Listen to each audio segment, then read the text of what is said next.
উত্তরবঙ্গের টানা বৃষ্টি, বিপদসীমার ওপর দিয়ে বইছে মাদারিহাটের জামতলা এলাকার বাংরি নদীর জল।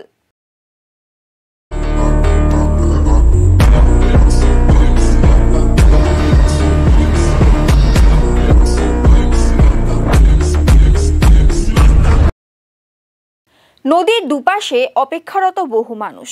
মাদারিহাট থেকে টোটোপাড়া, হান্টাপাড়া, বল্লালগুড়ি এলাকায় যোগাযোগ বিচ্ছিন্ন। জানা গিয়েছে, ভুটান পাহাড়ের লাগাতার বৃষ্টি ও জেলায় টানা বৃষ্টির ফলে বাংরি নদীর জল বৃদ্ধি পেয়েছে। মাদারিহাটের জামতলা এলাকায় রাস্তার ওপর দিয়ে বইছে বাংরি নদীর জল। বিচ্ছিন্ন হয়ে পড়েছে যোগাযোগ। রাস্তার ওপর দিয়ে জল যাওয়ার ফলে আটকে পড়েছেন বহু মানুষ। প্রতি বছরই এই সমস্যায় পড়তে হয় বলে জানান স্থানীয়রা। বৃষ্টির জন্য 3 দিন ধরে কন্টিনিউ জল যাওয়া, পুরো জল আসতেছে, যাওয়ার মানুষের যাওয়া আসা প্রবলেম কন্টিনিউ আসেই যাচ্ছে। এইভাবে জল পাহাড়ে পুরো বৃষ্টি হচ্ছে, পাহাড়ের বৃষ্টি টোটাল আছে এই রাস্তায়। ব্রিজ হলে ভালো হতো, এখানটায় কন্টিনিউ এরকম। আমার এখানটাই বাড়ি, পায়ের বাড়ি।